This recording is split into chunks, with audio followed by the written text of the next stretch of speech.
it just dawned on me that I was holding in my hand right there one of the best-selling books that the world is ever going to know.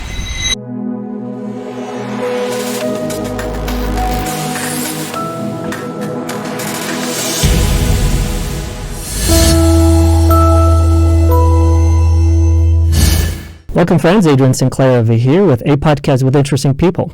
Today, my guest is Colm Holland, and here's what he said in his book, The Secret of the Alchemist.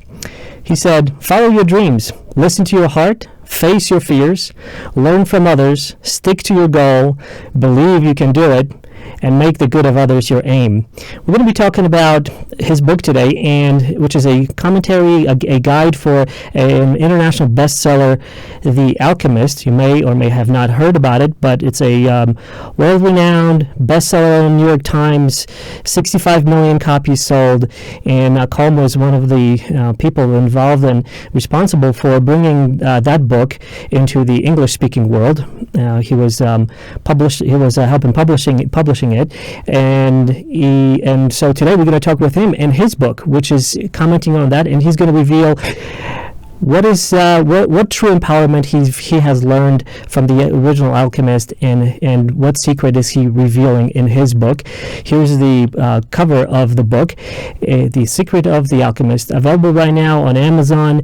And I got to tell you, I dug into this book, and it was just a phenomenal read and highly recommended. So without further ado, I'd like to welcome Colm Holland. Welcome to the show, Colm. How are you, sir? Yeah, hi Adrian. I'm very well, thank you. You well? I'm very thrilled. Thank you for doing this. We talked about doing this podcast before, and I'm happy that we finally put everything together, all the ducks in a row, and we're going to get to talk about your book and the journey that you have taken, and it has taken you. Let's just briefly, for those who don't know about the Alchemist book, can you just quickly talk about that, and then how that book has, put you on the journey that you are on, which is publishing your own book and talking about the secret to that book, which was a novel, story-based book. And so, without further ado, I'll give you the floor to dive into that. Thanks, Adrian. Oh, that's great. Hi, everyone. This is the book that we're initially talking about, The Alchemist, and it's by a guy called Paulo Coelho. 85 million copies sold worldwide, and it was published nearly 30 years ago, 27 years ago, 1993, and it kind of just landed in my life. It wasn't something I went out seeking. Paulo Coelho in 1993 was a completely unknown author. I know that sounds really strange now looking back, when he's almost in the news every other week, and his book has broken the Guinness Book of Records several times for the most copies sold, the most languages translated into. But when I found Paulo Coelho and his book, I was just a very lowly middle manager in a marketing department in this enormous company called HarperCollins Publishers, and I was based in the Sydney office. And it was my job to actually decide how many copies of any new books coming from our other offices around the world should be published. And The Alchemist landed on my desk amongst a pile of manuscripts, and its first cover, which is amazing, by the way. If you get a moment, you could do it while you're listening now, actually. Just type into Google The Alchemist original cover, and you'll see it's completely different to the orange one that I just showed you on the screen here. It has a picture of a young shepherd boy who also, you could tell that he looks like a pilgrim. He's on a journey, and there's the pyramids, of course, but then there's this Arabian-dressed figure who presumably is the alchemist, the central character. And on his forehead is the single all-seeing eye of God. And that, I don't know what it was, that just grabbed me. And I thought, okay, I'll break all my rules. I normally never take work home at the weekends, but it was Friday afternoon. I was in a hurry to get out. I grabbed the manuscript, shoved it in my briefcase, and it wasn't until after lunch on Sunday afternoon, and I was in my home in Sydney, I thought, oh yeah, I remember, I've got that book in my briefcase. I've got a couple of hours. I'll see what I think of it. as I turned the last page of that book, and there was a dawning that happened somewhere. I can't explain it really. It's part of the magic of the book, and I'm not trying to sound spooky, but I'll talk a bit more about the magic of this book later.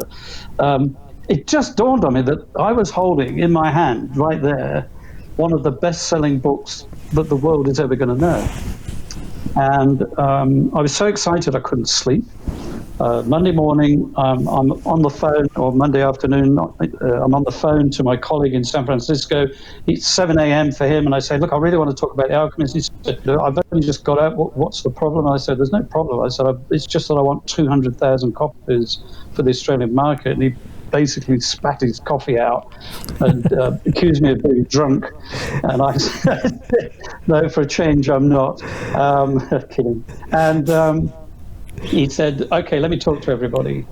And we completely bypassed the hardcover edition. We went straight to paperback, and the rest is history, as they say. The interesting bit of the story, which I explain in the prologue to my book, which is that Paulo heard, apparently, about my conversation with my colleague. And when we invited Paulo to come to Australia, he spoke at his first ever English language writers festival. He was quite nervous about it because English is not his first language. And he had a ball. The queue to sign his book went out of the building and around the block. The organizer said that had never, ever happened in all their experience before. And maybe if it was the Beatles, it might have happened, but this was a Portuguese-speaking Brazilian writer. And on the way home, he said, I want to come into Sydney. I want to meet you, Colm, and your wife. And I want to take you guys out for a thank you meal and your PR manager. So he took us out. It was I'd never known an author to do that before. It was unique. Right. And so I was already thinking there's something different about this guy. So I read his book. It was already very popular. And he's taken me out, and he looks at my PR manager and says, I'm so thrilled with how you looked. I want to give you a gift. And he pulled this little diamond ring out of his pocket, and his wife, he said, my wife and God helped me choose this, and I hope it's what you like. And she was in tears. We were all clapping and saying, that's amazing. She deserves it. She worked so hard for her authors. And then he looked at me, and he said, Colm, look, I heard what you did and how you believed in my book, and quite frankly, I wouldn't be here today probably if you hadn't had that vision for my book. So I want to thank you too. So I've asked God what I should give you, and I immediately thought a gold Rolex. That's what I was thinking. That would be nice. He said a diamond ring, a gold Rolex. That's it. Okay. And he said, God told me that I should spend a day of my life doing my magic just for you. And I was thinking, okay, Mr. Skeptic, What do you mean? I was not, yeah, exactly. I wouldn't have classed myself as an enlightened person at the time. And I said, so I've done that, and I've asked the universe to give you whatever you want, and that nothing will stand in the way. The only thing is, you just need to decide what you want. Did you have something in mind right away when he said that, or was that something that you were like, wow, this is like a golden fish? Yeah, give me a Rolex. Yeah, gold Rolex. No, you know what? I didn't. And so I'm not trying to say that meeting in the restaurant was a St. Paul on the road to Emmaus moment, a blinding light. I suddenly discovered God, and, I went out and evangelized the rest of the world. That's not what happened. I was bored. I was pretty pessimistic about my position in the company. I'd been working there quite a long time.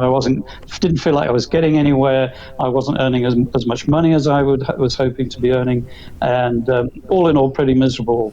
And somewhere, even having forgotten about what Paulo had said, somewhere inside me, this yearning to really make the break, take the risk, burn my bridges, resign my secure, comfortable, boring job, and go and set up my own business and do all the things that I really wanted to do.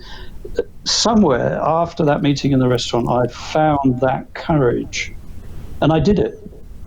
And straight away, things started to happen, but within the space of about 2 years, I founded one of the largest digital advertising agencies in Australia, and we were handling clients with 85 staff, like the 2000 Olympics, Toyota vehicles, Channel 7 television were all clients of ours. And I remember walking into the bathroom in the office one day, and I just stared at myself in the mirror for you know how you kind of look at yourself sometimes, you want to just take stock occasionally.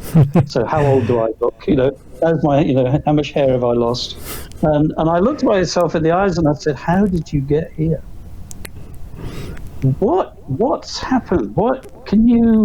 Can you remember where you were and what happened where you were? And I remember thinking at the time that, yeah, you know what?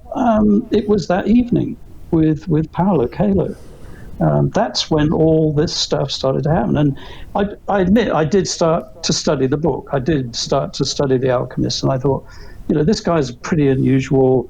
He's had amazing success. He's worth a fortune right now. The book has been so big.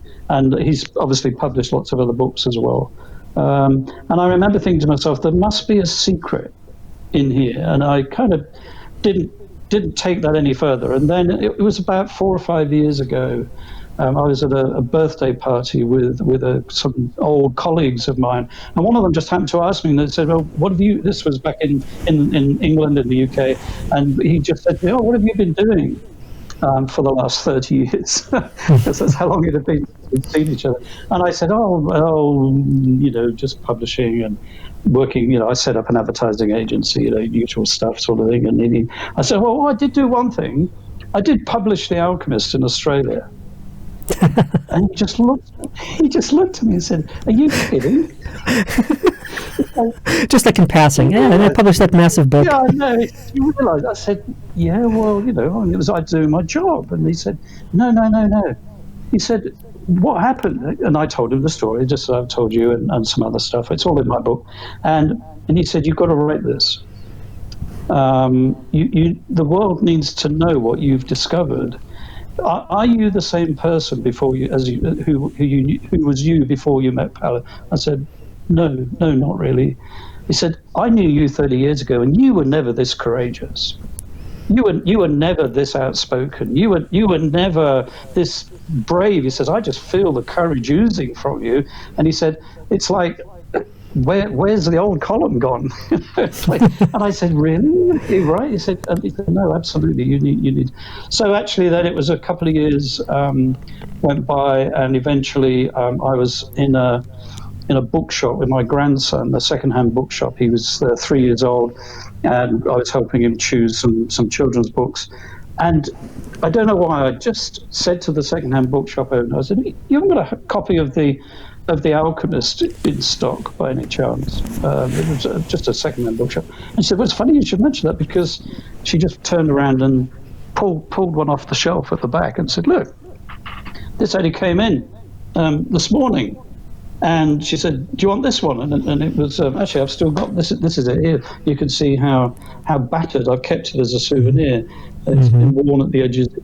And I opened it up, and in the very front of this book, somebody had written, "We are all alchemists when we try to find the formula for our life." And I thought, damn it, I've done that. I need to write. So that was the universe saying to me, get writing. So I began writing.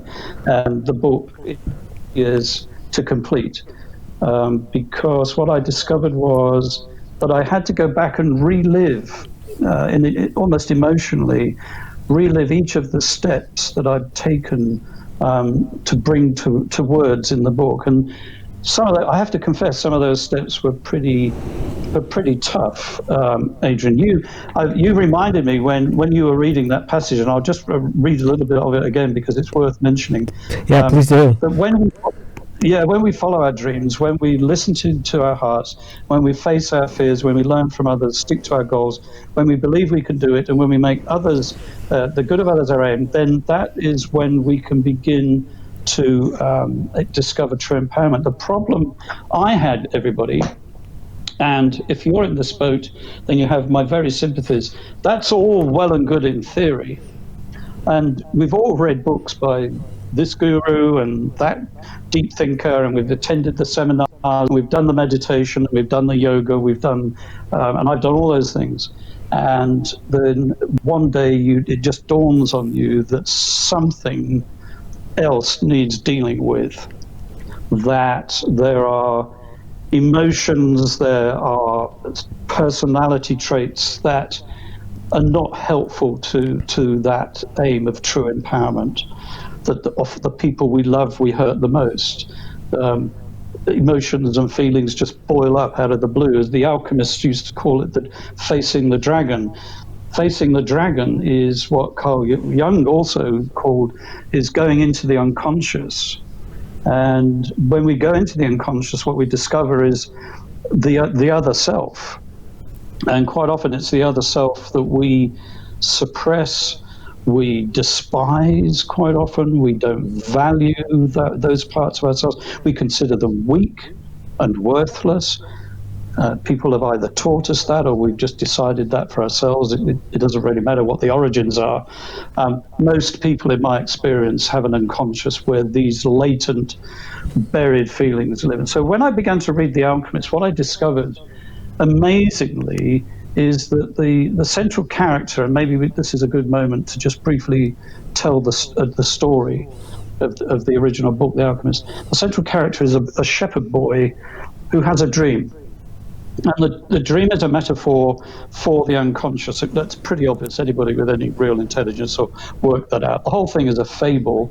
And the whole thing is a fable about the boy obeying his dream, going on a journey, which is in metaphysical terms an inner journey, only he's using a particular method. He's using a particular style of spiritual exploration, which is loosely called alchemy. And it's one of the things that Paulo has personally explored. He said, I've been down two roads of alchemy. One nearly destroyed my life, nearly cost me my life, and he got a bit wrapped up in black magic. He's quite open about that.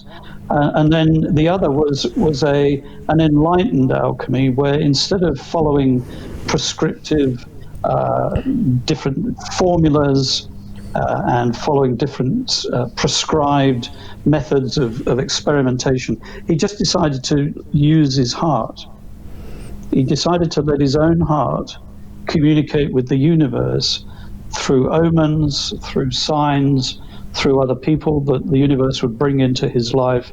And that's what the journey of Santiago is all about. He goes across the Mediterranean from Spain into northern Africa, and the aim is to get across the desert to the pyramids where the gold is buried. And of course, the metaphor is beautiful there because that's where alchemy originated, in the exact region of the pyramid. So once you accept the fact that the Alchemist fable is really an instruction guide in its own right on how to use the art of spiritual alchemy to reach your true potential, which is your treasure, which is your gold in alchemist terms, then the whole thing, the pennies for me just began to fall into place. It was like when sometimes as a kid, you're doing a jigsaw puzzle and you get to the last bit and, the last piece is missing.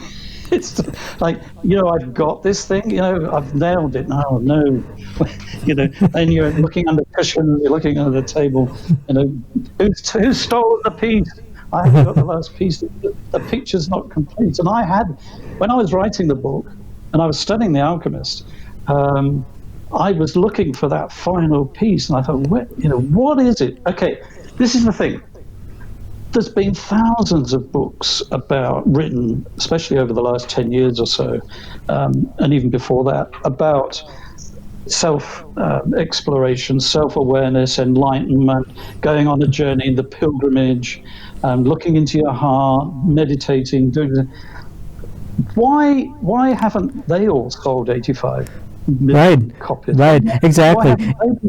Yeah, and that's where you open up your book with, where when you're examining that, you are talking about exactly what you just said right now. There's just been so many of these kinds of books written. What has captivated? What has captured the audience's eye? That from everyday people to celebrities who are quoting the lines from The Alchemist. What is that secret, right? So I think you kind of hit the nail on the head over here, trying to really unravel that and find that. And the themes that in your book, you talk about the hero's journey. Joseph Campbell's kind of structured and his analysis of the typical hero's journey.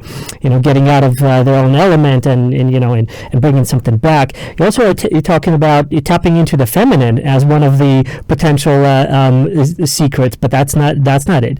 And then, of course, you weave into all of this the psychology of the unconscious and Carl Jung and his contribution to this space.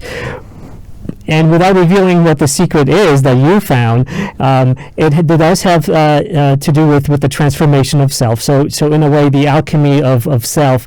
And tell us a little more about how you kind of went into that. How did you said, okay, this must be it, or and maybe some additional stuff that you discovered along the way. Brilliant assessment, Adrian, by the way. Fantastic. Really.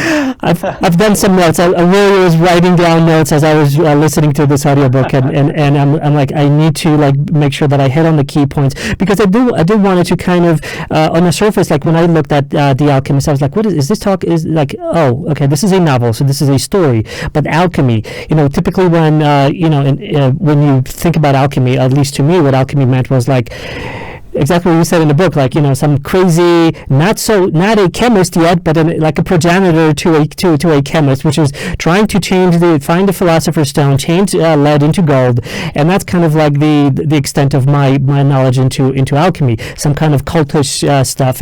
But this it is a metaphor. It is not the transformation necessarily of an element into an element, but of a transformation of self. And that's why you weave into Carl Jung and the study of consciousness and unconsciousness and the dream world, and how everything kind of ties together. So you're going to have to hang in here with me, guys, because I'm actually going to say something quite radical, and it does require just a very small leap of faith. But actually, it's a leap of faith that will take you from over there to over here in terms of a new dimension of life. So one of the things that I expose in my book is that when I then committed my life to discovering the secret of the alchemist and to living my life based on the principles that I was discovering, I cannot say without sounding outrageous, and you've heard it all before, this is a snake oil salesman. And I won't turn it into snake oil, because it may not happen for you, but all I can tell you is it did happen for me. And that is that it is possible for us as individual human beings to enjoin, for want of a better word, Paulo sometimes calls it nourish, this thing called the soul of the world, and be nourished by the soul of the world in return. So what is this soul of the world? Some people called Carl Jung a shaman. I think they meant it in a derogatory way, but I think he would have been quite flattered by it, because even once you strip down the psychology of transformation, of personal improvement, when you go into the self and you say, okay, though I've got wounds here. In my case, I had a very seriously wounded child. I was very sadly, my mother was an epileptic, and it was undiagnosed. And when I was a toddler at home alone with her occasionally, she would begin to have a fit. And bless her heart, to protect me, she quickly locked me in a cupboard under the stairs. Yeah, I was a real Harry Potter. For those of you who know the Harry Potter series, of course, that was many years later, after I was shut in a cupboard. But and then when things had calmed down, I would hear this terrible screaming and stuff going on outside. And when it calmed down, she would open the cupboard and berate me for hiding in there. Say, okay, the game's over now. I found you. You can come out, and sort of thing. You can imagine how confused I was. Right. Growing up. So, very thankfully, she was diagnosed and treated, and everything calmed down, and it was all good. But actually, what I didn't realize was that the damage was already done to the little boy that was my inner child. And lots of people, I'm sure most people listening have heard of the whole concept of the inner child, and how different therapies encourage the revisiting of the child. I've got a colleague in the UK who recommends lucid dreaming. He's managed to tap into the power of lucid dreaming to find his inner child. Others use a thing called Gestalt theory, where you put the inner child in a mirror or sit them on a stool and you talk to them. I tried all of those. In the end, it was a therapy called primal therapy, which is another name for rebirthing therapy. John Lennon gave it a go when he was married to Yoko. He went to California and he went through it, and it did help him significantly. In fact, there's a distinct time in John's life where he was finally at peace, sadly not long before he was assassinated. But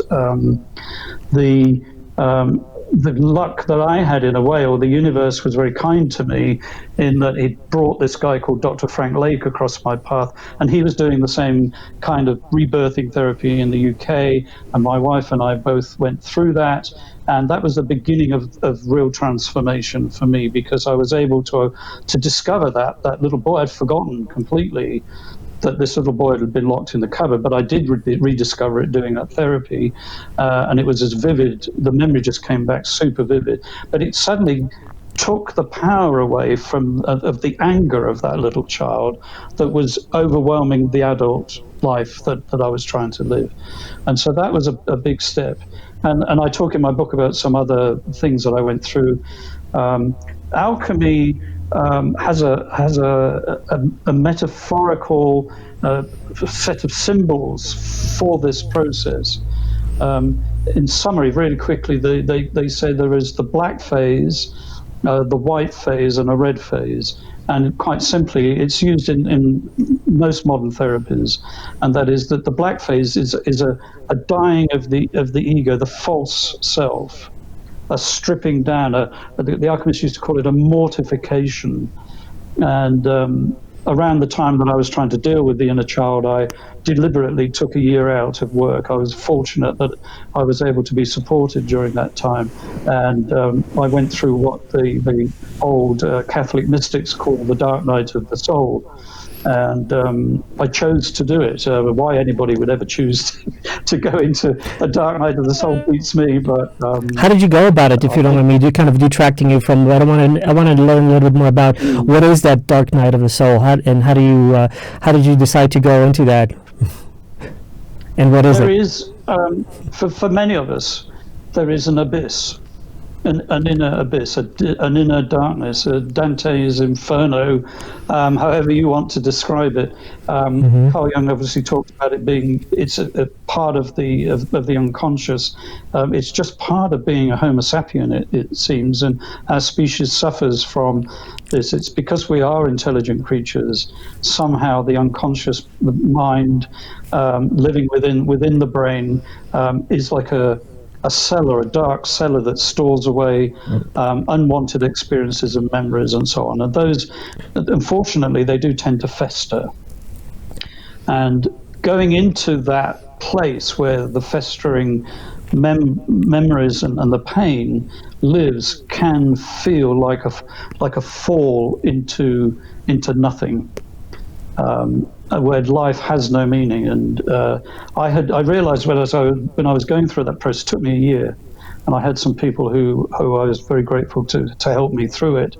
But when I was in that period, what I realized that the ego, the column that I wanted to own, was, always helpful towards people, wanted to be important to people in the way that, I could help them in their difficulties. I was sort of like the healer, the carer, like a mini hero, come in and save them in their situation. And that was the archetype that I had built up around myself. But behind that archetype, it was almost a false image, was a person just full of anger and fear.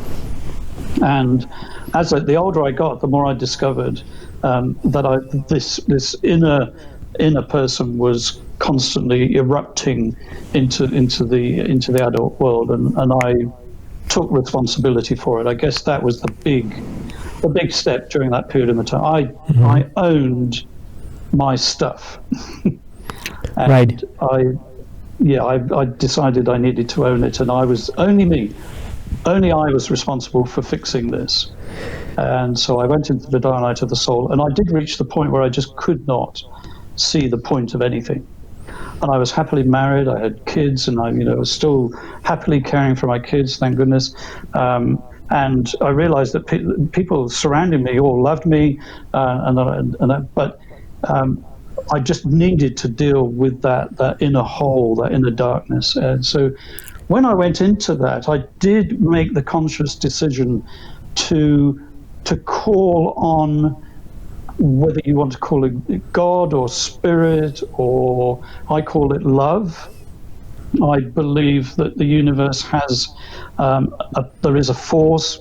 Star Wars fans, welcome. There is a force in the universe, and it's called unconditional love, and it's extremely powerful.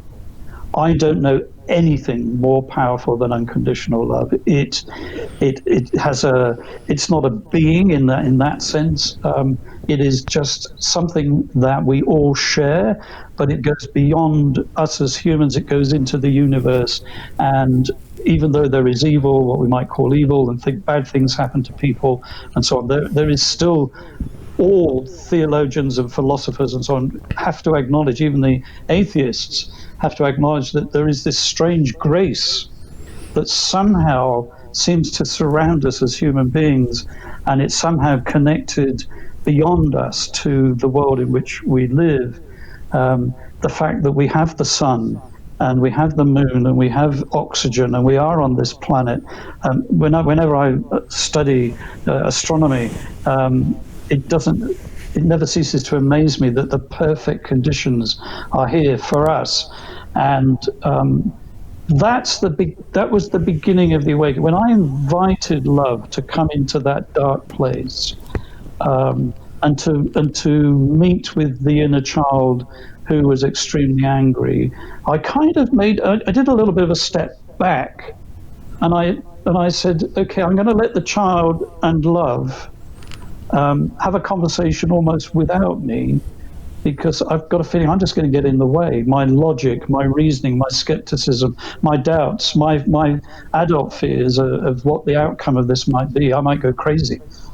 I might end up in care somewhere for the rest of my life.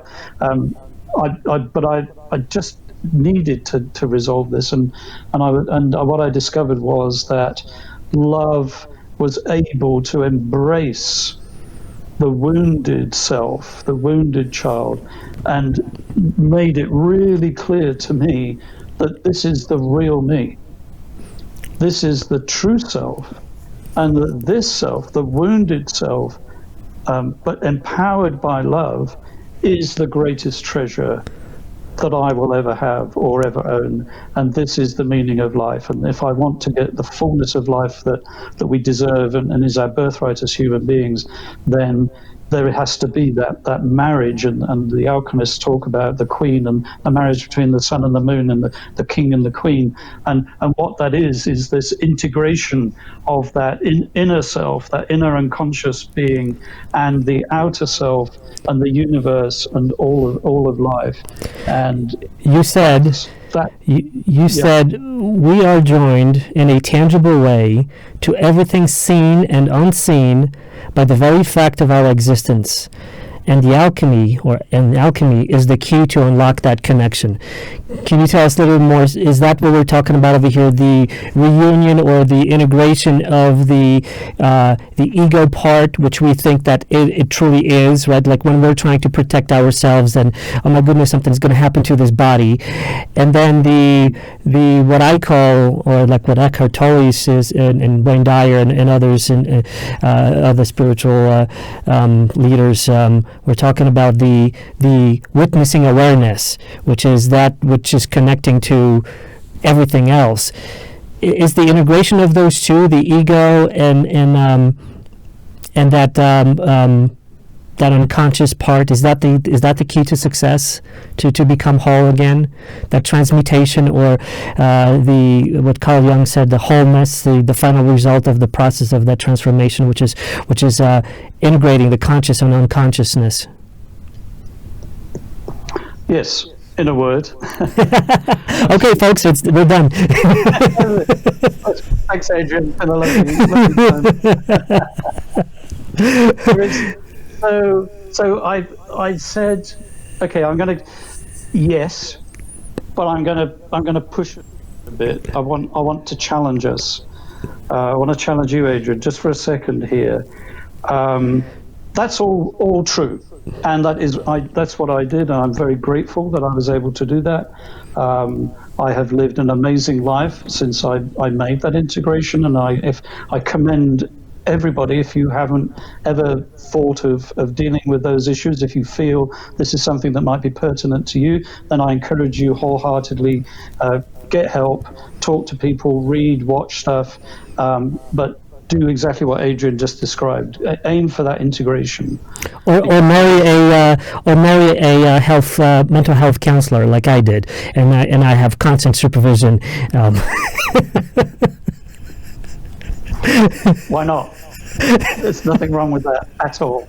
I would just wish more people would do that, Adrian. Honestly, really, I really believe that we could change the world if we all made that commitment. But and you know what? one step further. Yeah, go ahead. I'm sorry, I didn't want to interrupt you. I wanted to say that. I just want to give you the platform to talk about it, to kind of expand on what we just started, because I believe that everyone is seeking that, one way or the other. When we get out of our younger years, when we just are really just gung ho about everything, and then we're growing and a little bit older and hopefully wiser, we do have these tendencies. I know I do have this tendency of looking into this, peeling off that persona, peeling off that ego that was so it was driving my 20s. It was just about this me. It was about this perception of this is all that there is, therefore you need to succeed on this materialistic level. But later on in life, you're starting to see that you and others your age are kind of seeking. They are beginning to get on this spiritual journey, hey, what is life all about? Who am I? Am I just this meat suit that's just walking around and talking and a whole baggage of the past, or is there more to it? So take us through how that happened to you, and kind of weave that into maybe your journey with the Alchemist and the book and your book. I'm going to go back to those three colors. So we've talked about the black. I just want to talk briefly about the white phase. So when in the metaphor of the alchemist in his laboratory turning lead into gold, the black phase would be in the beaker, the crucible that he was doing the heating. The heat would melt away all the dross, all the stuff that wasn't important, and what would be left is a white powder in the bottom of the crucible. And that white powder is the real self that we were talking about earlier. So that's the beginning of the integration. We've dealt with the ego. We're now down to the real us, the rock bottom. And then the alchemist would say that this true self now needs to be purified. And I interpret that as not destroying the ego. I think the ego is one of the most precious gifts we possess. It's about retraining or purifying the ego to work truly in our favor and to work for the benefit of other people and those around us. in a sense, the most selfless thing that you can do is to love yourself. Because when you love yourself, you will begin to care for and value your own self. And what the amazing transformation that I discovered was, the more I valued and understood and cared for the weak self that was me, the more compassion, the more empathy, the more generosity of spirit that I had to those around me. And ironically, it's the opposite. We think we've got to be something to other people for it to be of value to them. Well, actually, the most valuable thing we can be is to be something to ourselves. And by valuing ourselves, loving ourselves in that sense, we are able to bring a generosity of love and spirit to others. It's the antipode of what we think it's going to be. So the white phase is about training the ego, and the problem with the ego is that it's formed really strong habit patterns, particularly in the form of thoughts. Now, Wayne Dyer, of course, Dr. Wayne Dyer, those of you who've not read Dr. Wayne Dyer's amazing teacher, sadly passed now, but this was his stomping ground. I learned from Wayne Dyer lots of things about how to deal with one's thought life, but I just want to deal with negativity and negative thoughts and critical thoughts and judgmental thoughts, all the things that destroy happiness and take away joy, right, without first going into the black phase. In other words, trying to do a shortcut and just deal with the thoughts on their own. All I have to say is that didn't work for me. I was not able to tame my thoughts until I had gone in and dealt with the much deeper inner wounds and pain that I need to heal. But then when I did have that sense of healing, and I did know that love was in control of my life now, I did have to deal with the thoughts. And there's a chapter in my book called There Will Be Blood.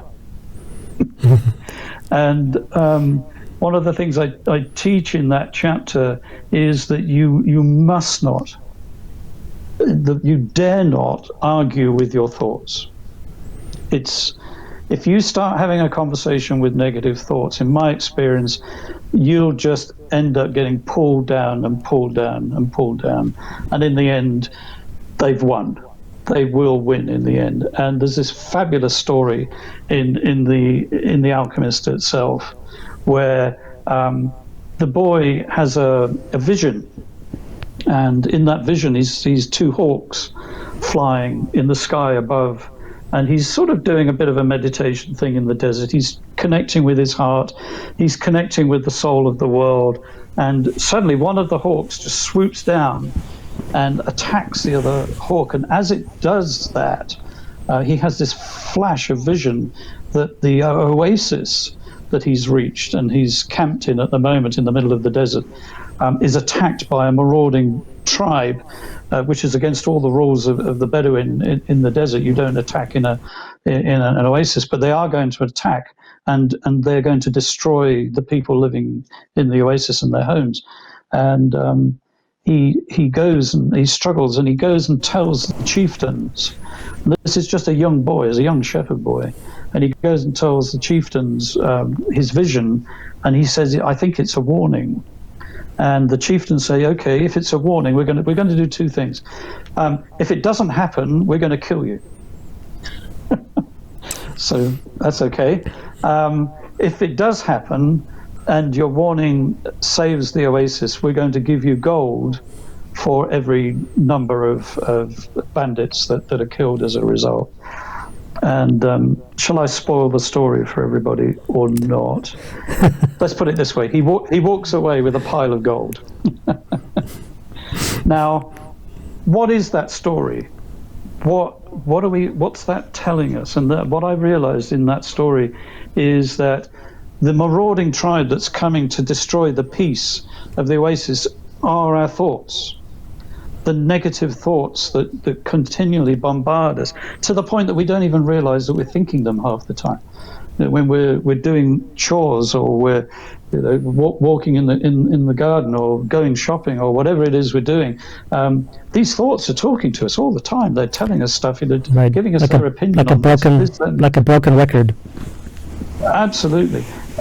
And there's only one solution, in my opinion, is when you begin to you've just got to kill them. How did you do that? That's hard work. You just have to name them, and you just have to tell them it's not true.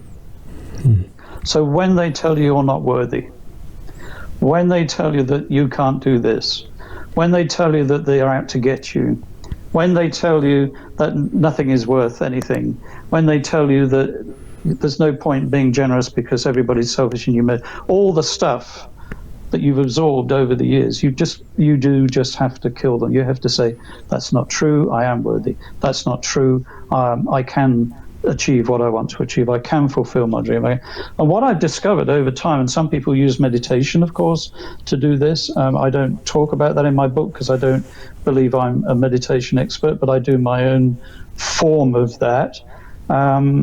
Is that is the place where you can slit the throat, if you like, to be brutal, of that negativity.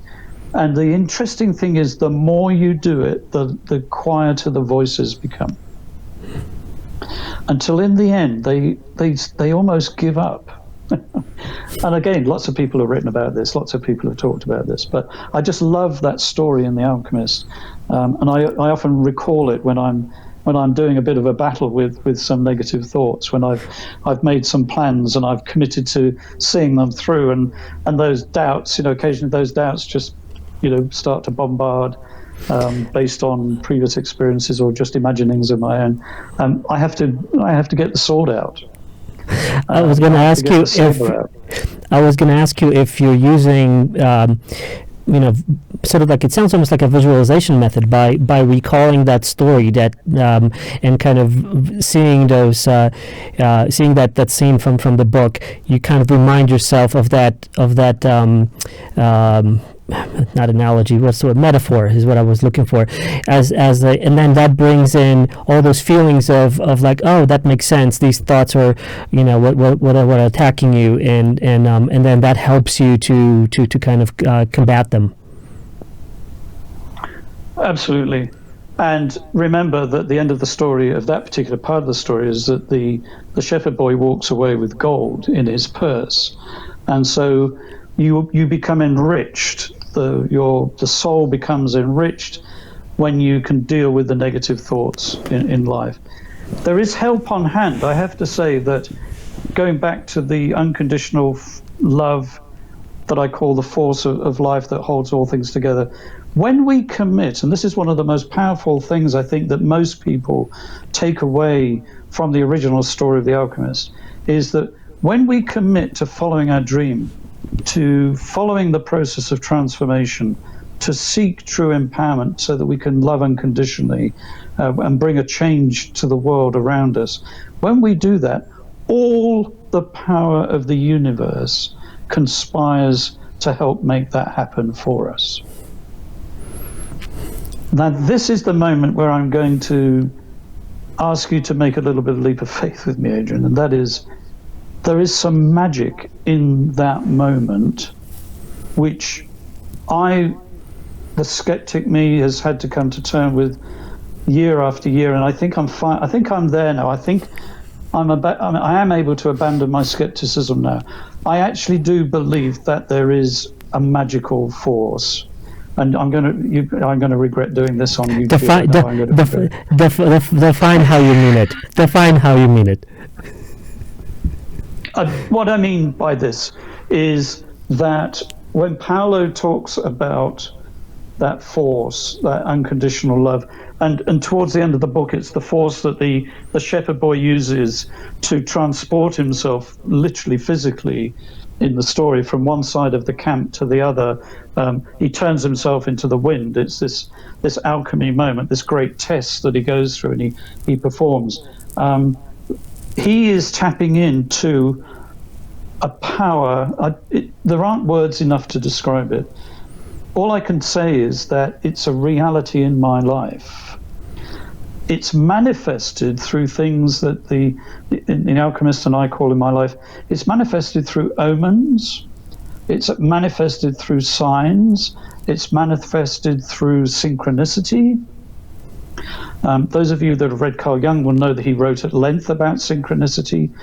And this is probably where he sort of got labeled as a shaman, in the sense that he went beyond psychological logic and he went into the world of mysticism. And I have made that transition over the years slowly into that world of the mystic. And all I can say, and I don't identify myself as a mystic in any way, sense or form. I just call myself an author of a book. That's all I am. But I do identify that there is a mystical power that we're able to tap into, that will come to our aid, that will enable the transformation to take place. And without that, I don't think I certainly wouldn't be here this evening talking with you. Because how are you tapping into that? Is it the leap of faith that's the necessary ingredient to make that that magical transmutation of self into? Is that what's needed to leave the facade of your own existence? Tell me how did you breach that chasm? How did you get to that moment when it was like, wow, okay, if this is not some kind of mystical experience or something, then I don't know what it is. Tell me more about that. So going back to my story of the jigsaw, this is the missing piece of the jigsaw that I believe I found. The secret ingredient. This is the synchronicity, the magic of when this is working in life. This is the thing that I believed happened in the restaurant with Paulo. This is the power that he called on when he said he did his magic for me for a whole day. This is what I have, what I worked on. One of the reasons my book took 3 years to write is because I was actually using the power of alchemy that I had discovered, not only to help me write the book, but also to ask that same that same grace, if you like, for everyone who subsequently would read my book, which is that they too, not necessarily through my words or necessarily through anything that I might say this evening, but by just beginning to consider, and I think that's all it takes, just to consider that, yes, there might be a greater power than me, that there might be a greater force than I'm just capable of generating myself. And quite simply, I just asked for it to help me achieve what I wanted to achieve. And that's when I had that greater sense of unconditional love coming into my sphere, my dimension. And I still lived a very normal life. I founded a business. It was very successful. I've been involved in many other entrepreneurial efforts since. They've all gone extremely well. And when I look at each one, I think, what am I bringing to this particular situation? What offering can I bring? And what the offering I think I bring, and that each of us can bring to one another, is that challenge to become the alchemist yourself. That challenge to commit to transformation, to commit to let a power greater than ourselves to intervene and get involved in that achieving of the dream. Because when the difficulties happen, when the catastrophes take place, when, like with the Santiago, the shepherd boy, at the final end, when he's digging in the sand thinking he's found the place where the treasure chest full of gems and gold is going to be buried, only to discover that it's not there. And not only to add insult to injury, he gets beaten up again by yet more bandits. So right at the point where he thinks he's found his treasure, there's yet another disaster. And it's only because one of the bandits shares a dream that he had. There's a moment of synchronicity that instructs Santiago to go back to where he started, to the sycamore tree, where he had the dream, in the abandoned chapel in Spain and go and dig for it there. And that, of course, is where he finds the treasure in the fable. But the story there is that he was right back where he started at the beginning, but everything was different this time. As T.S. Eliot said, Secret of Life is all about we go wandering around and we find everything, and guess where we end up? We end up right back where we started, but this time we see it as if we're seeing it for the first time. So we still live ordinary lives. We're still us. We're still dealing with all the same problems and issues and dilemmas that we face as humans, living a full life. But there is something different in the mix. And if you don't have that additional power of unconditional love in the mix, then all I can say is the chances are you are actually missing out on owning your real destiny, your real treasure, and the real contribution that you could be making to the rest of your life and to those around you. And that's what I believe the metaphor of the Alchemist story is all about. How did you derive those 7 points that I opened up with? The following your dreams, listening to your heart, facing your fears, learning from others, sticking to your goals, believing that you can do all of this, and then one that's really close to my heart too is like make the good of others your aim. I believe that in giving we receive. I think it was. Saint Pauli Assisi, Saint Francis de Assisi, Saint Francis, who talked about that in his prayer, and how did you derive those points? Was that something that was discovered that you put in your book, The Secret of the Alchemist, derived from the Alchemist, or was that something that you added as part of your journey that you discovered after the encounter with the Alchemist book? When I wrote that and then I read it, I couldn't believe I wrote it. It was one of those moments where I've been carrying those thoughts around for years, and I just hadn't ever put them together in one place. And it wasn't until, I guess, I came across Joseph Campbell, who recognized the hero. Those are the key 7 points of the hero's journey. Mm-hmm. Those are the secret ingredients of every great movie, where the hero goes leaves his environment, goes out, has to face various trials, faced his trials on the way back again, and eventually returns to his own people. Only this time he brings enlightenment and understanding to that. So that is really where that comes from. Mm-hmm. So I did not invent this, but I think what I did was say, okay, these are the steps. And what I say in The Secret of the Alchemist is this, that if you follow all of those things, but you try and achieve them in your own strength and in your own merit, then in my experience, there will be a struggle that you don't need to experience. There's a struggle that could be avoided because there is this power, as Paulo says, that the whole power of the universe is conspiring to assist you in that. So to move forward without it is definitely going to make that a struggle and limit you considerably. But once you know that power in your life, then yes, those 7 steps are absolutely the way to go. I mean, there are multiple alchemists in the world today. Those we all know privately, people we admire, who against the odds, against disabilities, against difficulties, against social environments that would crush most of us, who rise up and survive and make a change. To say it, the Black Lives Matters movement right now is littered with those heroes, both past and present, and I have nothing but huge admiration for those people.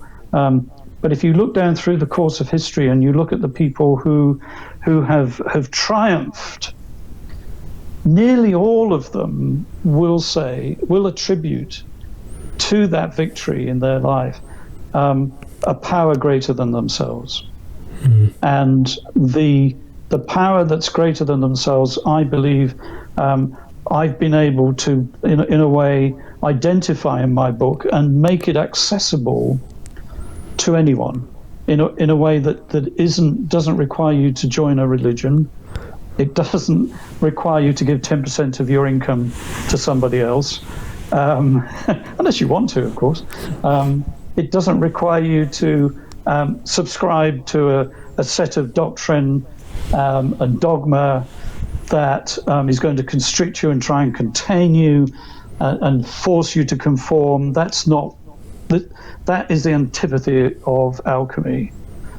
Alchemy is about the opening of the soul and the mind and the unconscious and the heart to receive whatever instruction the universe may have for us, whatever assistance that it may want to give us. And it really saddens my heart when I see people slavishly feeling that they have to adhere to a set of rules and regulations usually set by somebody else in order to find joy and happiness. If they do find joy and happiness in that, then every blessing to them. But that didn't work for me. That was not something. What would be the first step that you would advise to those who, will be reading your book, but also to those who are just listening to this podcast right now? What would be the first step in that right direction of finding that alchemical truth of transformation of self? In the story of the Alchemist, there is a character who appears very early on, and his name is Melchizedek. Those of you who know the Bible, the Christian Bible, or Jewish scriptures quite well will know that Melchizedek is a central character in the story of Abraham. He appears to Abraham, and Jesus of Nazareth later in the New Testament is described by some writers as a priest of the order of Melchizedek. So who is this Melchizedek character? Well, he's sort of loosely based on another character that the Alchemist acknowledged, whose name was Thoth, and he was the beginning. He was attributed with the beginning of the theory of alchemy or the practice of alchemy, and he reappears in different names as different personas throughout history. And in the story of the Alchemist by Paulo Coelho, Melchizedek comes and sits down next to the shepherd boy and reveals to the shepherd boy everything about himself that he thought nobody else knew. And he tells the boy that there is the world's greatest lie is that your fate is already set and there's nothing you can do to change it. So why bother dreaming in the first place? Why bother thinking that you can be anything different? Why bother thinking that you can achieve anything? Because if it's fate, then what's going to happen is just going to happen. So don't bother. And Melchizedek points out quite clearly to the shepherd boy that this is the greatest lie that mankind has ever told, and that actually, if you do believe in your dreams and you do listen to your heart and you do call upon a power greater than yourself to assist you in that, then you can find your true treasure. So my first point, I think, whenever I'm talking to people who ask me, can you help me begin the journey, is you need to sit and be quiet if you can, but this time focus on one thing only, and have a pen and pencil or piece of paper ready. Ask yourself, what do you really want? And then write that down, and then pause, and then ask yourself the same question again. Is that really what you want? And then pause, and then write that down, and then go back and ask the same question again until I drive you crazy asking you, is that really what you want? Because what we want is usually buried between layers of aspirations and so on. And quite often what you discover is that what you really want has been so deeply buried from childhood, and Melchizedek talks to the shepherd boy about this. He said, most people have a dream, but their dream is just so long since buried and gone and has disappeared that it no longer even exists in the mind. So one of the things I try and help people and teach them to practice is to let's go and find the original dream. Let's go and find the very heart motivation that makes you uniquely you. And then let's name that and let's make that the goal. Choose it. You were coming out of now you just came out from the black phase, so we covered the white phase, the black phase, and we still have the red one somewhere in there that we have to talk about. But I'm going to let you finish what you started talking about, which is the typical main question that people ask you, like, how do I start on this journey? And you said about like following that original dream that you have, the true dream, but you need to unpack a lot of layers that cover up the dream, because a lot of the stuff that happens to us in our lives, and this is just my opinion, is that we are being told what happiness is. We are being told what success is. We are being told, where you should be in life. Achieve this, have a big house, have two cars, have family, all these different kind of accomplishments, and then you get to the end of it, you achieve all of that, and then you find yourself maybe still unhappy, and then you're asking yourself, why? What's happening? Maybe that was not my dream. Maybe that was somebody else's dream, or just this kind of societal projection. And so, what you were saying is like, how do we go deep down and find what that original dream? So, how did you find yours? What was the process? So, what I discovered was I was able to get to a level in my life at the moment that Paulo Coelho challenged me to decide what I really wanted, and what I realized what I really wanted was quite practical. So what I'm saying here, everybody, is not that I'm encouraging some esoteric practice where you need to come up with a big spiritual answer. For what, quote unquote. It could be very practical. It was very practical in my part. I believed I had the power to build my own business. I believed I had the gift, I had the talents, I had the capability to do that. I just hadn't believed in myself enough to take that plunge.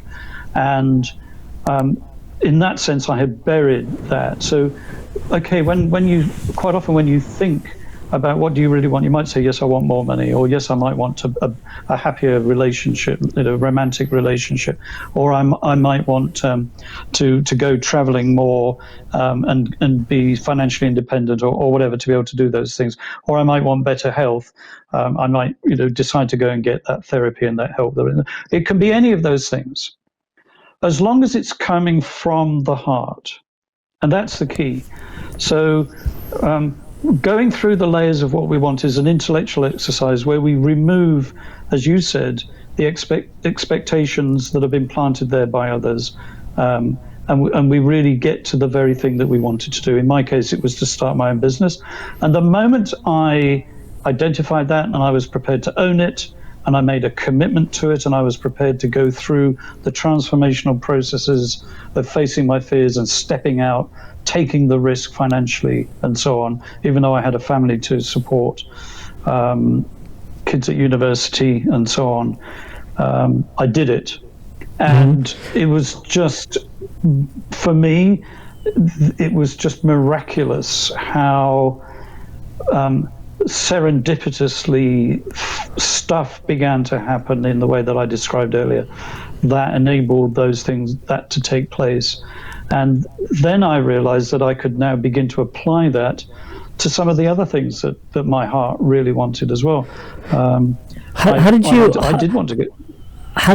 know that was the true dream? Was it a feeling? How did you determine that was like, this is it, this is truly it, and not kind of like I convinced myself on a cognitive level, logically, like, well, this is what I should have a successful business, and that's what I'm going to go for. How did you know? Was it a feeling? What was it? You should only go for what you have total joy and enthusiasm in doing. So there are those people who we've all read about who say, if your work isn't as good as the thing that you love to be playing at, then don't do it. And sometimes, of course, that's really hard because we've got to put bread on the table and rents to pay, and car payments and so on, and other people to care for. But so in a way, what Joseph Campbell said, follow your bliss. You need to follow your bliss. Yeah, exactly. If it's not bringing you joy, if it doesn't involve the inner fire, as the alchemists call it, which is passion. If you've lost the passion in what you're doing, then you just seriously, and that applies to a relationship, that can apply to a sport that you're pursuing, it can apply to a career, it can apply to any area of life, even spiritual goals and aims. There are lots of people still chasing down spiritual paths that have long since dried up, but for some reason they believe that this is the truth, and therefore I've just got to keep at it and keep at it and keep at it, and eventually, I'll get the passion back. Sadly, they quite often don't. And so it doesn't matter what area of life it is, it has to have passion. You have to follow your bliss. It's quite possible to do two things at the same time. It is possible to follow your bliss and earn money and put bread on the table as well. But what you'll discover after time is that the passion will take over, and that will lead you to where you wanted to go. And we all struggle. Please don't feel alone with this. We all struggle with the comfort zone. We all have, we want to protect ourselves. We want to live in the comfort zone. We don't want to risk destitution or death or whatever it is that our fears tell us is going to happen as a result of this. And what I discovered by going into doing the inner journey, by doing the inner work, by going through the black and the white phase, I did discover a previously unknown courage. Because your passion will breed a courage.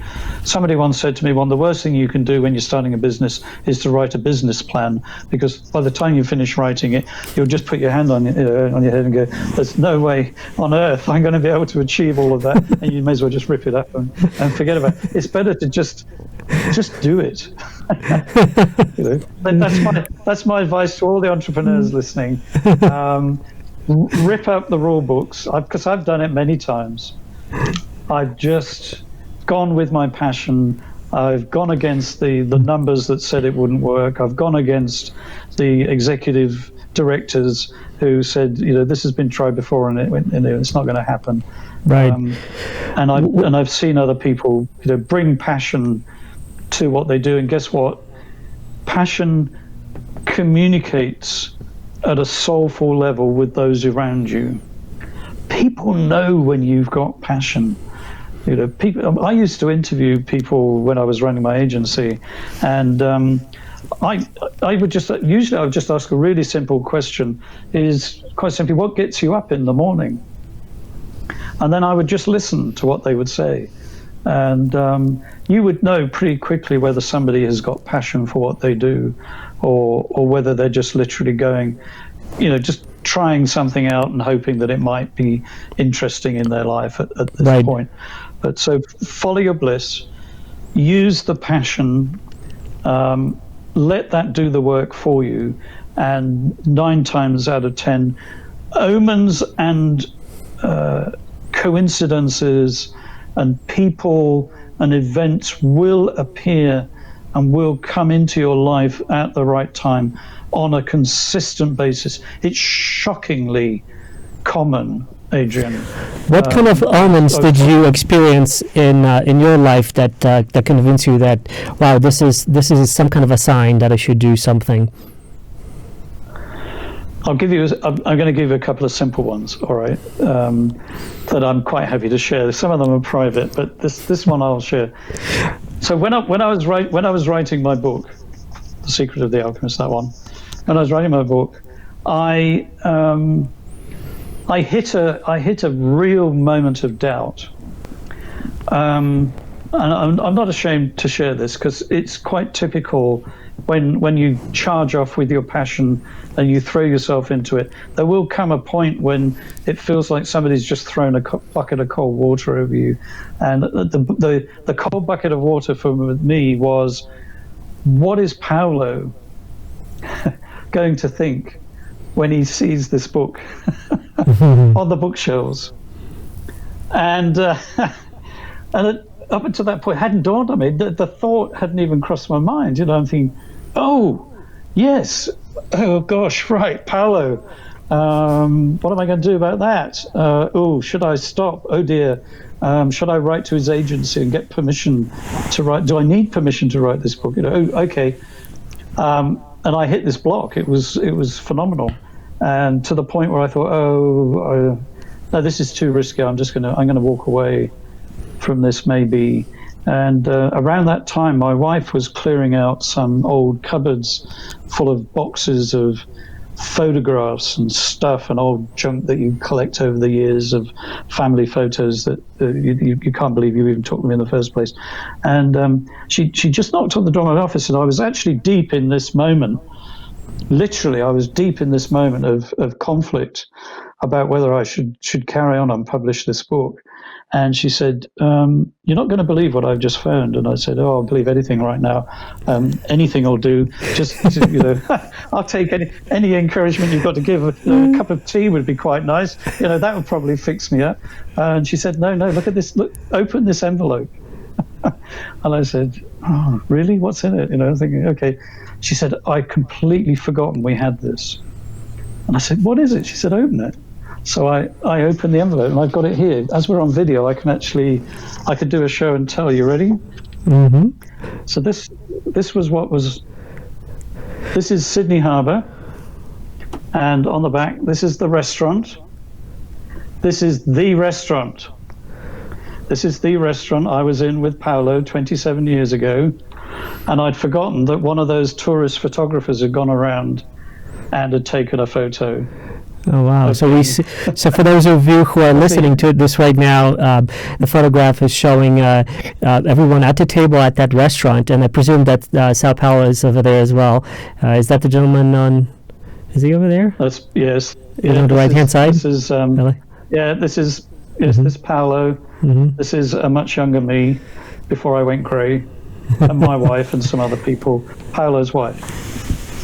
I had completely forgotten, and I just stared at this photo. My wife's laughing her head off, and she said, why, because you could see the look on my face. And I said, you would never believe what I was just thinking. And she said, well, I said, I was just wondering what Paulo will say about this. And here he is in this photograph smiling at me.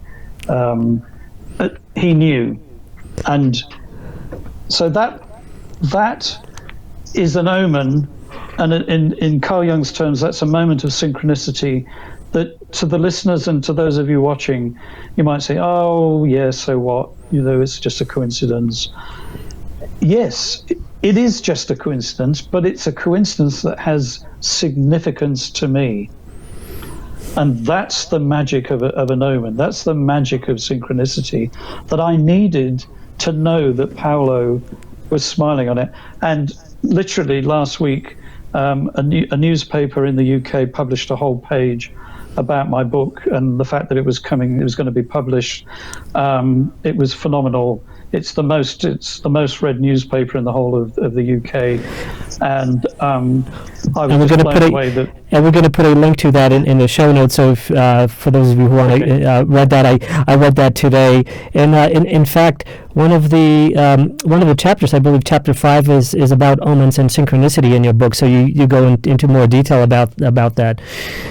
But that was an excellent example, and I think everybody in their lives has those moments where they are, I don't know, presented with these moments, or with these moments when you were like, it was a pivotal. It's like that fork in the road where you are. I'm going to go over here, or I'm going to go over there, and then something happens, and it convinces you that this is the right way of doing it, and then you just go full force. So that's what it sounds like you experienced over there, and I'm happy that it happened. Thanks to that, we can read your book. So that's an omen. It was so significant that I almost didn't write the book. So that's how important that omen was to me right then. And just last week, as I said, I had that article in the newspaper, and Paulo saw it. And he reposted it on his Twitter page and on his Facebook page. So thank you, Paulo. I was right. You were smiling at me in that photograph, and you hadn't forgotten that evening that we had in the restaurant together. So that's an omen. And if you're saying to yourself, well, I've had coincidences, I've had stuff happen, both good and bad, and I don't particularly think there was any great meaning in that, then I would say that's fine. And that's a really normal reaction, and that's the reaction that I had several years ago before I really began to understand how this stuff worked.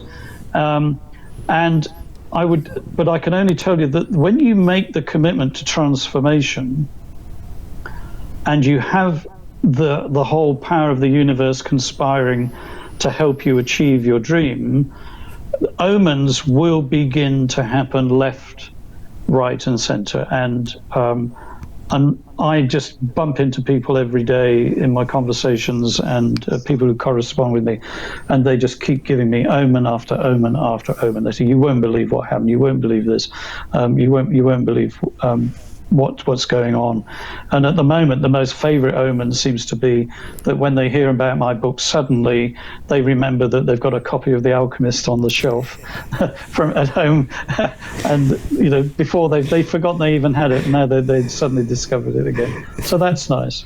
But yeah, that's a massive secret ingredient. Let's in the talk Alchemist journey. Let's talk about the another kind of theme that goes along in both books is the significance of dreams. And it actually, in fact, it kind of starts with, the main character has a dream, right? That's how the story kind of starts. What did you find is the significance of dreams while you were writing your book, or maybe before and after? Like, what are your thoughts on that? I think dreams, in both sense of the word, are affected by the process of alchemy. Both the dreams we have when we're sleeping and when we're in a semi-state of sleep, but also dreams in the form of ambitions, hopes, desires.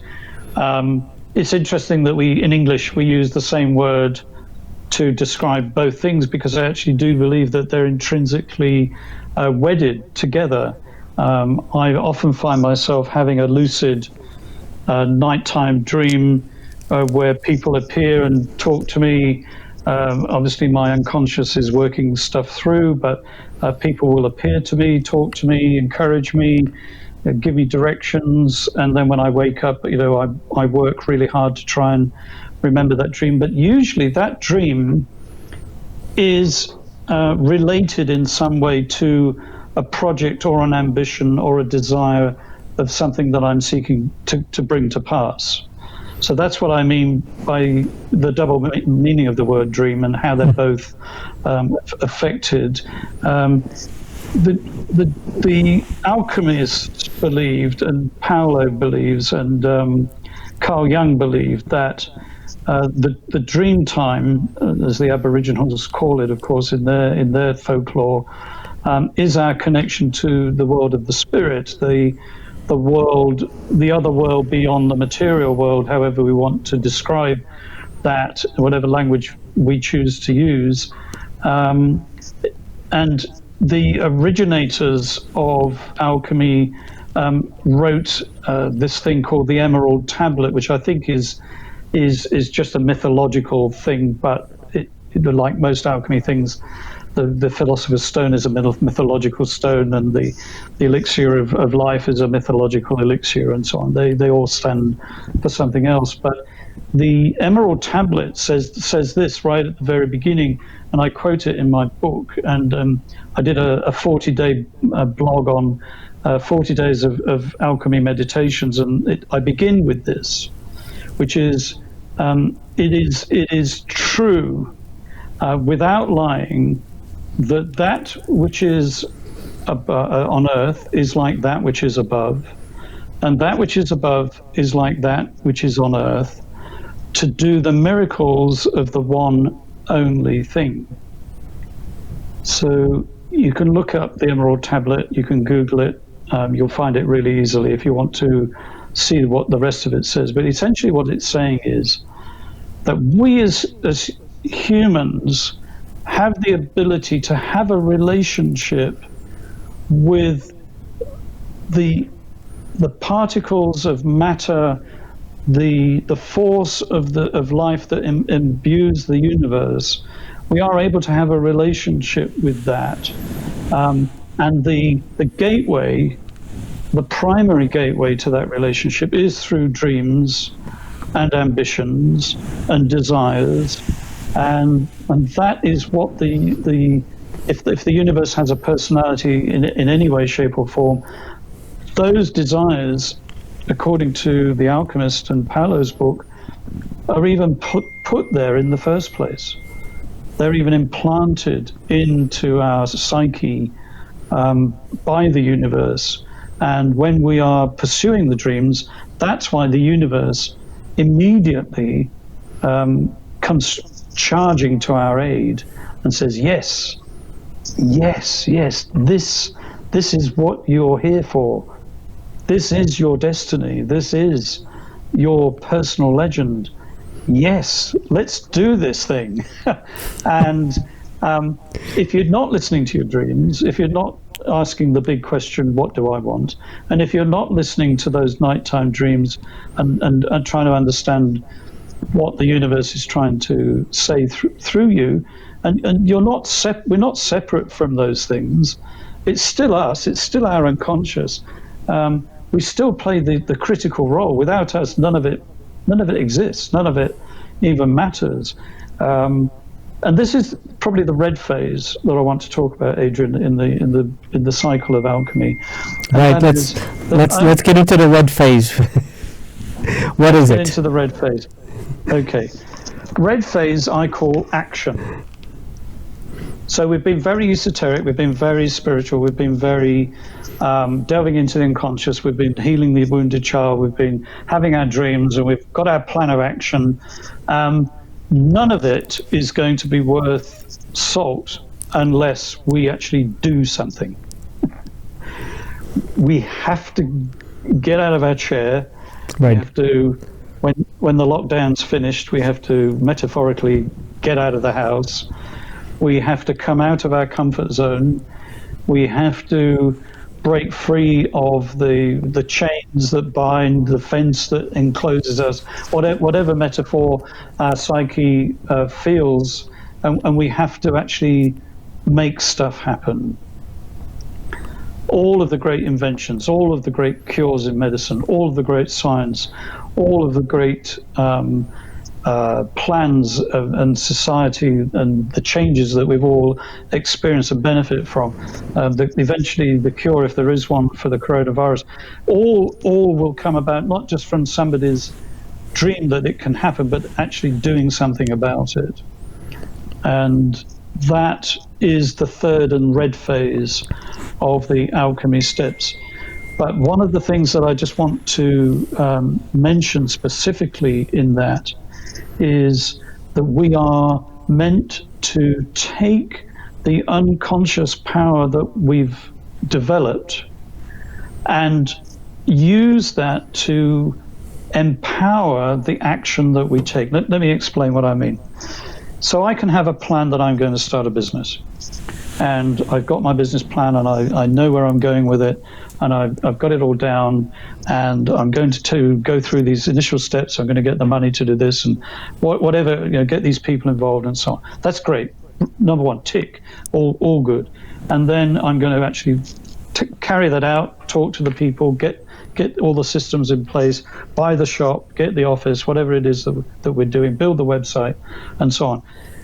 That's great, but what I've discovered was that there is another element on the checklist that you can bring to that process that most people that do this keep as a secret. Occasionally you'll read a blog about it and you'll probably think, oh yeah, that's a bit out there, that seems a bit spooky. But it is possible to bring the power of the unconscious, to focus that power and the power of unconditional love and apply it to those very practical steps to achieve the thing that you're wanting to achieve. One of the guys who got involved with Carl Jung. I'm just trying to see if I've got a guy called Wolfgang Pauli. I don't know if any of you have heard of Wolfgang Pauli. He is one of the fathers of nuclear physics and the whole concept of the Hadron Collider that we now have in Switzerland, and the ability to fire ions at each other and create matter, the Higgs boson. Wolfgang Pauli's theories were some of the earliest theories that enabled all of that science to take place. He was a friend of Carl Jung's, and they used to spend a lot of time together discussing the reality of matter and the reality of the unconscious. And they must have had a ball. Wouldn't you love to have been a fly on the wall? I know, right? Because this is where it seems like the science and sort of the spiritual or the non-corporeal things are slowly coming together as they are breaking down the matter into smaller and smaller, bits, atomic, subatomic, quarks, all sorts of these particles are spilling out from these colliders, and then we're getting to smaller and smaller elements, and suddenly it feels like even scientists are like, well, we don't know. It seems like there's just gazillion of these things that are spilling out. Is it all some kind of just manifestation of there's a spring theory that talks about how everything is just a vibration, and what we see as particles is kind of like those waves or those frequencies kind of being caught in a moment, and that's what we see as a particle or something. So it's like all these different theories, but the underlying kind of thing that's happening right now is like how the scientific and non-scientific is kind of like getting slowly but closer and closer into this kind of magical realm where you almost want to say like, well, I just give up, it's just magic. Yeah, you're right, and they are. And some of them are very famous and very highly educated scientists who are, throw their hands up in the air occasionally and go, okay, go figure that one out. Right. But they stick at it.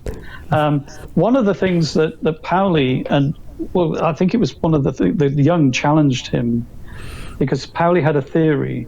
He had a theory that if he walked into a laboratory where a nuclear experiment was taking place, and he would just stand quietly in the room and think to himself, this experiment will not work. This is going to fail. These guys aren't going to achieve this. And he would stay there, and he was right. It failed. And they didn't discover what it was they were hoping, or the effect that they were hoping to. And then he would go away and then come back on another day to his team, and he would stand there and he would think the opposite. He would say, okay, they're going to have a real breakthrough in here today. I can see this is going to be, he was consciously thinking this, and guess what? It worked.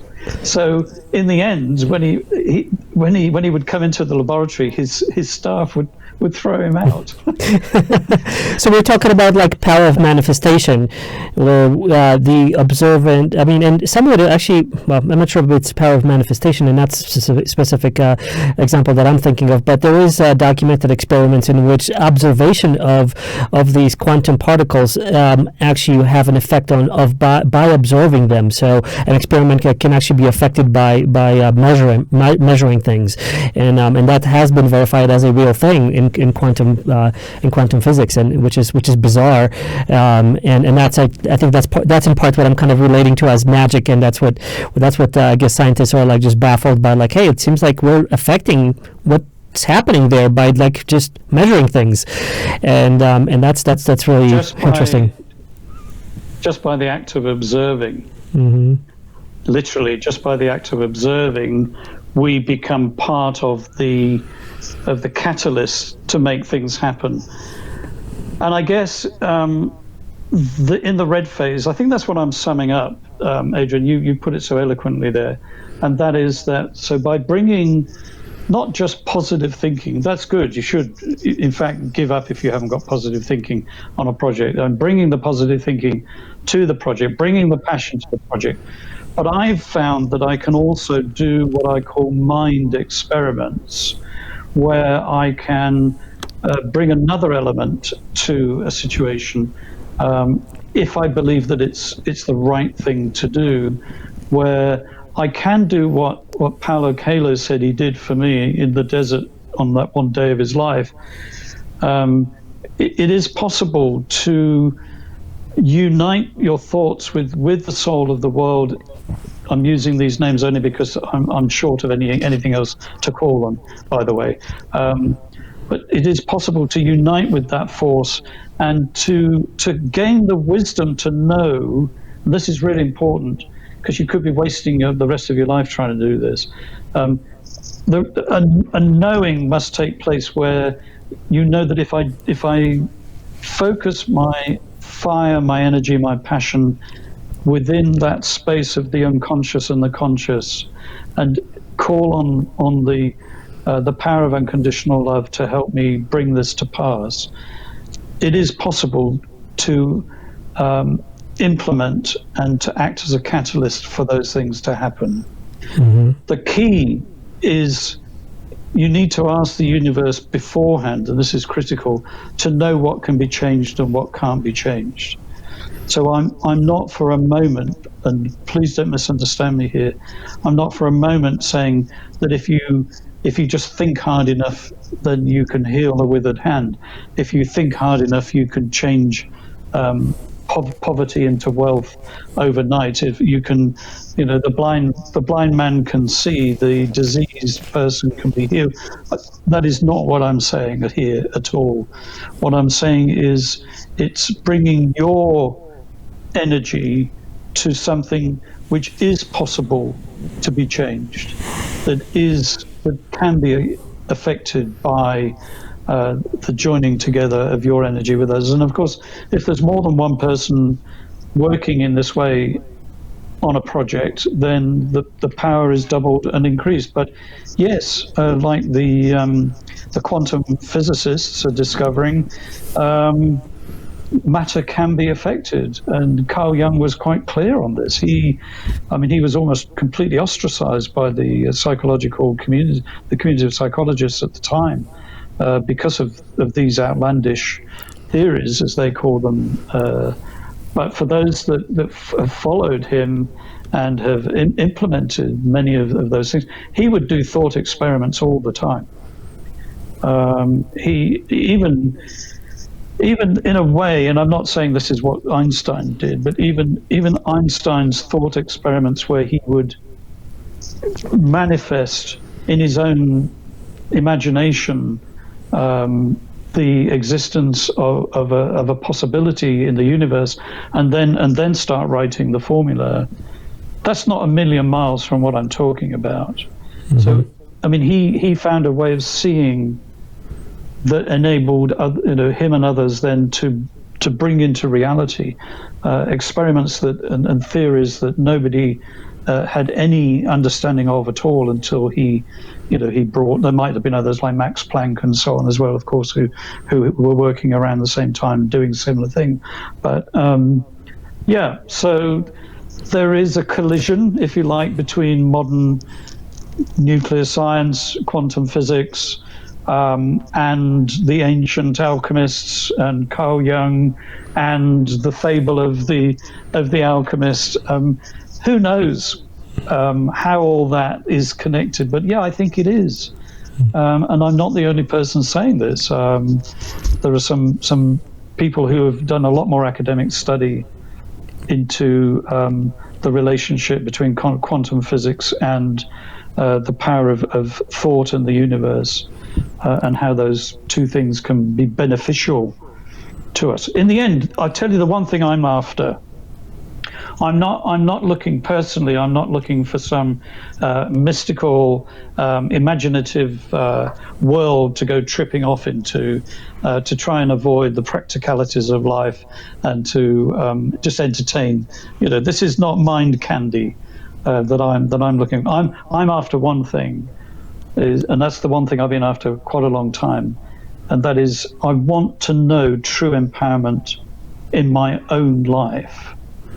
I want a level of empowerment where I can love other people and bring unconditionally my energy into their life as equally as I've discovered it in my life, because one of the things that I've discovered that we need to do with this gift of life that we have is not to become martyrs, where we deliberately become the sacrificial lambs of other people's desires and whims and abuse, whatever, but we can become agents for change. Once we become an agent for change in ourselves, we can replicate that if other people want it around us. And the universe will bring those people, in my experience, into our lives, across our paths, whether it's close family, whether it's the romantic relationships that we're in, whether it's our business life, whether it's our social responsibility, politics, whatever. We could name lots of people that have been change agents, and that's my aspiration, to be an agent for change. Is that the hope? Is that the hope for?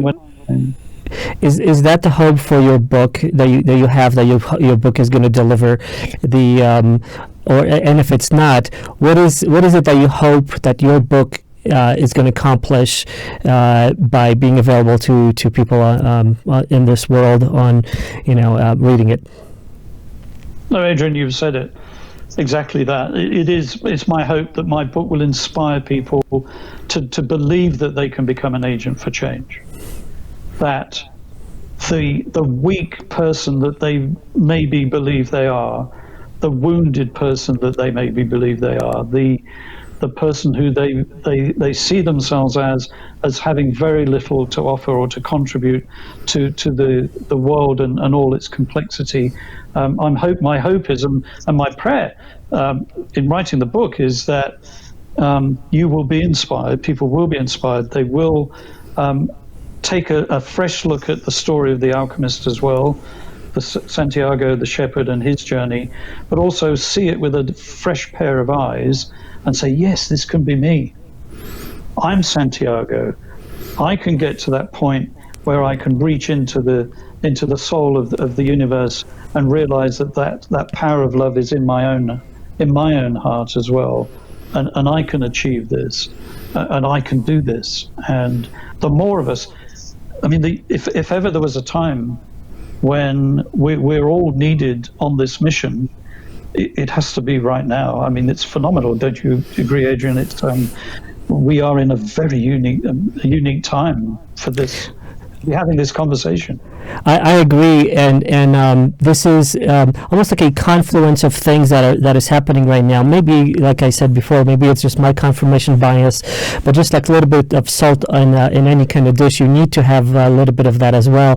But I'm seeing that as a trend where it seems that more and more people are coming out with this feeling, with this wisdom, with this sensation that we are all connected, that we can manifest some of these things, and that by the power of focusing on that manifestation, and by that by seeing that we are all connected, that we are all manifestations of this one awareness or what have you, we can make changes in this. We are sort of creators in this world. And if I can remember this quote, which I practiced numerous times, I think it was Joseph Campbell who was reading the Upanishads, and he said something. It was I'm going to try to read it, in my mind over here. It was, and then he saw that indeed this creation is coming from me, because it came pouring forth from myself, and in that way he became that creation, and those who in this creation know that become creators, something to that effect. And again, this is the wisdom that really connected with me, because if we are in fact emanations, if we are the instances of this awareness, and it lives and experiences everything through us, and we are part of it, just like a raindrop is part of an ocean when it falls into it, then we have that connectedness, and then we are all one, and then that is that feeling of love. That is that feeling that we are all one, we are all connected, and those who realize that are empowered by it, because then no hatred can come out of that, and then all creation can come out of that. And that's how I read a lot of this stuff, and I see more of this happening around me. People are resonating with this message. They are feeling it more than thinking about it and cognitively deriving that, oh, this is true, it kind of makes sense. No, they feel it, and I think with that power of feeling, that's the true empowerment, because they know it, and then that's what changes them. That's what changed me. That's how I feel if there's like, even if my ego takes over for a second and there's some kind of crazy situation, like I try to get back to that. I try to meditate on it. I try to tap back into that knowledge, into that feeling that, oh, we're all one. How can I harm you? How can I be mad at you? How can I be, it's like one arm trying to hurt the other arm. We're all connected. So that really strongly resonates with me. I can't add to that, Adrian. There's nothing I can add to that. That was a golden moment. Thank you for that. That was wonderful. Well, thank you for being on the show. I really enjoyed this. I wish you all the best with your book, and I just wanted to kind of mention to all the listeners and viewers to this show that Colm Holland's book, The Secret of the Alchemist, is right now is available on Amazon, and it's on Amazon Hot New Releases. It's in the top ranking over there. It's top 100 Amazon spirituality self-help books, and it is a guide, it is a commentary, it is a wonderful journey to dissect the original Alchemist book by Paulo Coelho, which, as we said before over here, sold over 65 or maybe 85 million copies right now. Bestseller of New York Times forever. And in Colm's book, The Secret of the Alchemist, he reveals how you can discover the power to miraculously change the world around you beyond our recognition and for the better. And I immensely enjoyed the conversation with you. Thank you for being on the show, and good luck. Thank you, Adrian. Bless you. I've enjoyed it immensely, and I've learned quite a bit from you as well. So it's been a fabulous two-way conversation. Thank you. Well, I'm humbled by that, and I thank you, sir, for being on the show and sharing your story, sharing how you got to the point where you are right now and the journey. And I really enjoyed the book. And again, thank you for being on the show. Thanks, Adrian. And if you want to, if you're interested in getting the book, you can check out Colm Holland. That's ColmHolland.com. That's Colm's page, and right over there you can order the book. You can also order that on Amazon and in probably many other places. But thank you for being on the show. Really appreciate you spending this time. Hopefully this was something that reached you, that resonates with you, and if you like what you see, if you like what you hear, please consider subscribing and sharing this with others. Thank you. Thanks for listening to a podcast with interesting people. Please subscribe and leave a review or comment. And support us by sharing our episodes on social media. We really appreciate it. And for more information, visit us at apodcast.com. Thanks.